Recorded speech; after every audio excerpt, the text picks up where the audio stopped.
can I just have a little bit of information about your own recent research in digital anthropology?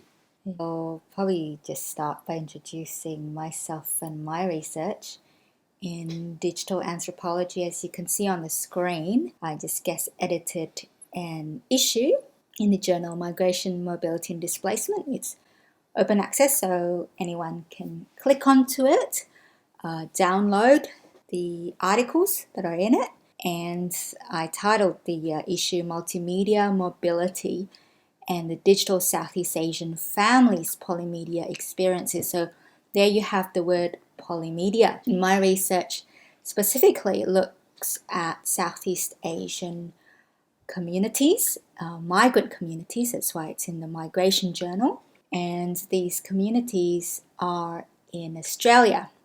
Okay, so we'll just pause for a sec. Mm-hmm. So by Southeast Asia, we're talking about those countries like Burma, Thailand, Laos, Vietnam, Cambodia, Singapore, Malaysia, Indonesia, Timor-Leste, and Philippines. Is that right? Yes, so there are contributors to this special issue who's done research in some of those Southeast Asian countries. My own research focuses on mainly Indonesian migrants in Australia, but I've also done research have research participants who are of Philippine descent or from the Philippines, or members of their family who are from the Philippines living in Australia. So my specific one, my research participants and the community I work in are Indonesian and Philippine in Australia, Melbourne particularly. So just to be precise, we're talking about migrants. In Australia. Well, yes. Yeah, and how they use digital technologies. Yes. So, for example, in the issue, there are Singaporeans who are international students in Australia or Indonesian domestic workers, female domestic workers in Singapore. So movements from Southeast Asia as migrants to other countries, and then how do they maintain their relationships with their family or create new families in their place of migration, and particularly where the digital aspect of this relationship, digital communication aspects of this relationship is what the research focuses on. So generally, when the cases that sort of seek international attention are, for example, maids from the Philippines going to richer Asian countries like Singapore and Taiwan and Hong Kong, or Indonesians going to Saudi Arabia. These are cases that seem to emerge in the media. Are those the sorts of people you're looking at, people from poorer backgrounds going to richer countries?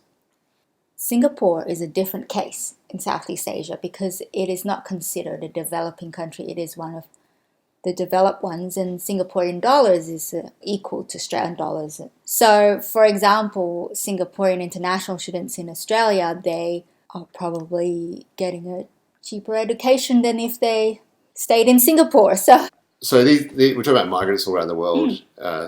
So diaspora is quite a common term now in Yes. migration studies since the 1990s, right? Yes. You're talking about the Greek diaspora, you're talking about Greeks everywhere outside of Greece, whether they're in Toronto or in Melbourne. Yes.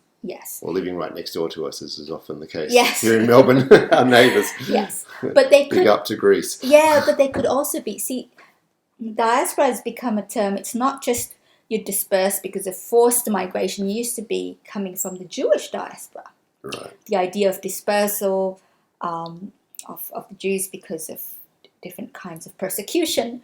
But now diaspora could be any kind of member of the community. So even an international student who's here in Australia and only here for 3 years could be part of the diaspora community, even though they're going to go back. Okay. Yeah, so it's become so it's not like a permanent settlement stuff. No. You could be temporary member of a diaspora community. Oh, that's pretty exciting.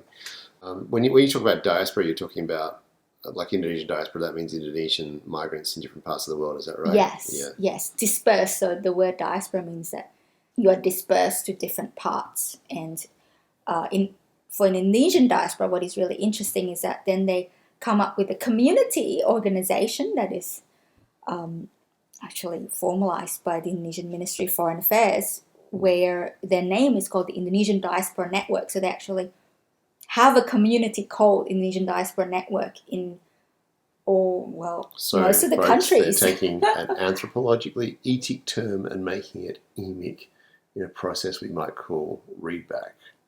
Okay.